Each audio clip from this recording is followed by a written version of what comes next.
Voltamos com o Horizonte Debate. Hoje, uma aula Horizonte Debate.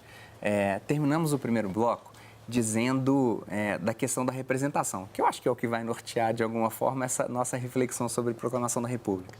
Quando jovens disseram, e jovens, idosos, eleitores em geral, de que os candidatos que aí estavam não os representavam. A gente tem que pensar que os prefeitos atuais, nem a metade foi reeleita no país. E que os votos brancos e nulos e as abstenções, como no Rio de Janeiro, por exemplo, ganharam, inclusive, do candidato eleito. Júlia, Antônio, quando eu escuto isso, eu fico pensando que as pessoas devem achar que a República é tipo um desodorante. Você tem o seu, eu tenho o meu, é um sabonete, como Luiz Felipe Pondé brinca em uma reflexão sobre a pós-modernidade. Ou seja, eu não busco um candidato que representa a comunidade, que representa o povo, mas alguém que me representa. Isso é uma grande ilusão, porque eu não estou falando do Estado como a representação da coletividade, do poder, que ruma para algum lugar, mas eu estou falando quase que de um clube de benefícios. Eu voto num candidato que representa um benefício para mim. A gente ainda tem que caminhar muito como república ainda, não tem? Com certeza.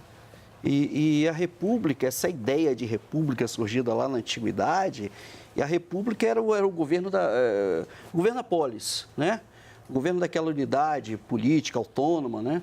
Normalmente muito, não vamos pensar nem em Roma inicialmente, mas lá nas pequenas cidades-estados gregas, e tinha a ver com a Constituição da República. O próprio cidadão se confundia com a polis, com a República, né? Se formos pensar que o governo ali era republicano. E ali a liberdade estava em participar. Você só participava da República se você fosse livre, cidadão, proprietário de terras, né? Com a modernidade, aí a partir da Revolução Francesa e daquelas palavras de força, né? Aqueles ideais de liberdade, igualdade, fraternidade, com um retorno mais conservador de república, de ideia republicana, e aí temos o apelo aos conservadores do Benjamin Constant, se não me engano é de 1817 o texto, e ele fala o seguinte: olha, a liberdade dos modernos, que aquela liberdade lá da polis era dos antigos, da polis grega e romana, a liberdade dos modernos está em participar, você tem que se qualificar para participar. E aí nós temos, ao longo de todo o século XIX, um Estado-nação se organizando em torno dessa participação, falando em nome desse cidadão. Agora, Antônio, né? Só fazer uma costura, Júlia, assim, até muito pouco tempo, o voto dos analfabetos. E aí, se pensarmos, né, se não me engano, Antônio, um texto muito bom que você nos indicou para a produção do programa, o voto dos analfabetos em um país que até 1950 tinha mais da sua metade de habitantes analfabetos. Exatamente. Quer dizer, a representação se parece com aquela representação de Roma, de Atenas. Ou seja, o povo não representava nada.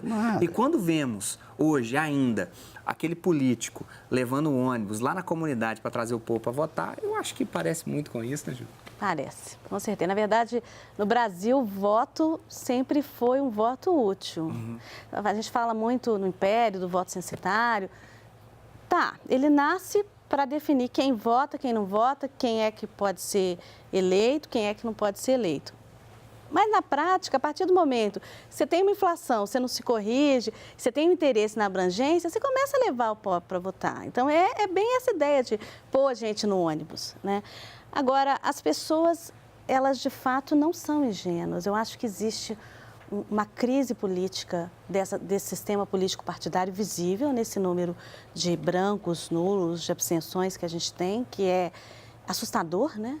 O nosso prefeito aqui, ele perdeu para o branco nulo. Uhum. Quer dizer, na verdade, será que alguém ganhou, né? A gente fica pensando, será que alguém ganha com isso?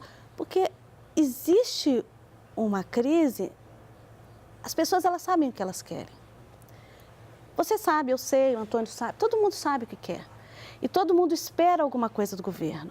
Mas a gente entrega nesse sistema centralizador da nossa República, a gente entrega através do voto a nossa representação. E essa representação geralmente não nos satisfaz. Eu só tenho medo, Júlia e Antônio, queria que vocês estendessem nisso, é do que aconteceu a partir de 2013, quando as pessoas foram à rua, e muitos foram à rua nem sem saber o que queria de fato. Eu só tenho medo dessa ideia que eu havia colocado. A gente sabe o que a gente quer, mas muitos pensam que o governo é um clube de benefícios. Então, quando o Antônio coloca, e você corrobora, Júlia, de que a República ela é inevitavelmente um movimento de cooperação. Me incomoda muito essa ideia da representação individual do indivíduo. É a busca de um candidato que me representa. Eu acho que isso é um sabonete. Isso não é a ideia de cooperação, como, por exemplo, observamos nos países onde a democracia está mais consolidada. Qual que é a solução para isso? É criar lá embaixo e destruir lá em cima? O que é possível? Eu acho que a gente tem 3 questões centrais aí, que estão interligadas. A República, a cidadania, que foi muito lembrada aqui pelo Antônio, que está nessa titularidade de direito de fazer parte, mas também no compromisso cívico com a sociedade, que a gente não aprendeu, né? E a questão democrática, que no Brasil é recente, muito recente, e pouco realizada. Eu acho que a gente ainda não saiu da promessa que o Antônio falou no início. Nós temos uma promessa que não se concretiza e as pessoas, elas estão, na verdade, colocando essas questões. A questão de 2013 tinha um mote no primeiro momento, que era a questão do aumento da passagem de ônibus. Sim.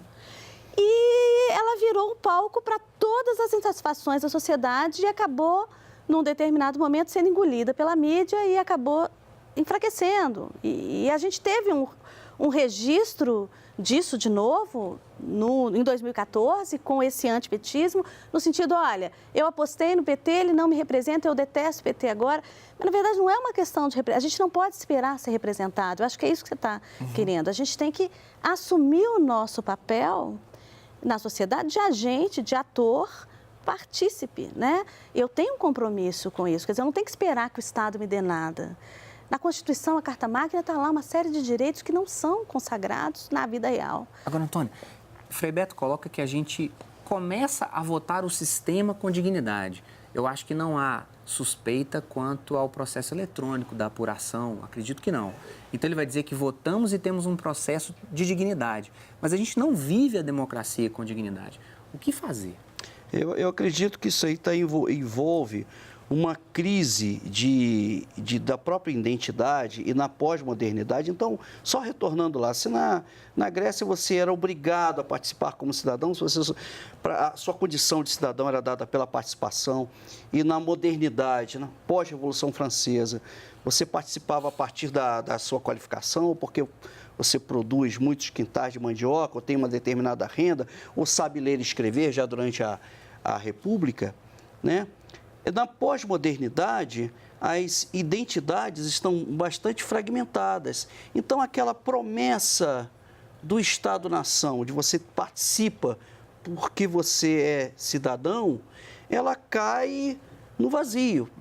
Né? Me parece que uma das questões para resolver a questão das grandes desigualdades sociais seria interpelar para baixo, ou seja, que o cidadão, o mais simples, o mais humilde do cidadão se sinta não amparado materialmente, mas que se sinta parte daquela grande construção que é o Estado Nacional, que está se reconstruindo a cada dia, né?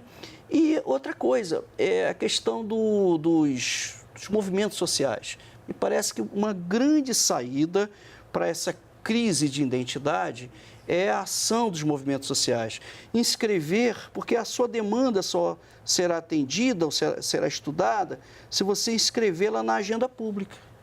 E escrever na agenda pública é ocupar o espaço público, ocupar a praça pública, as ruas, mostrar a sua insatisfação e o direcionamento que você acredita que que ser dado até para poder receber o seu apoio. Sim, agora é interessante, Antônio e Júlia, a minha família da cidade de Oliveira, que apresentou para o Brasil inteiro, inclusive pauta do Jornal Nacional, do Jornal da Band, com o Ricardo Boechat, uma insatisfação com relação a uma proposta de aumento do salário dos vereadores.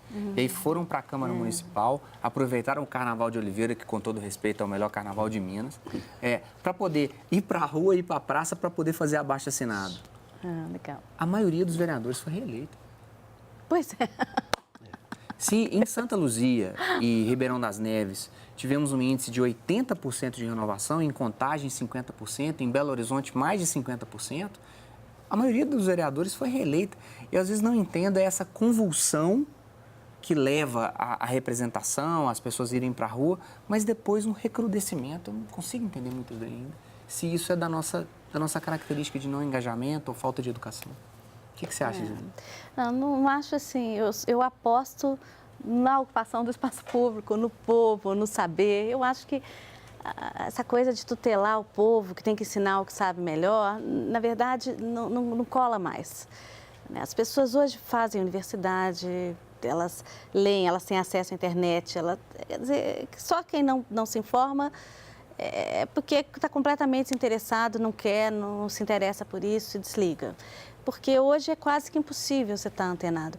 Então, eu acho que o que passa mesmo é que nós estamos vivendo uma crise política partidária séria.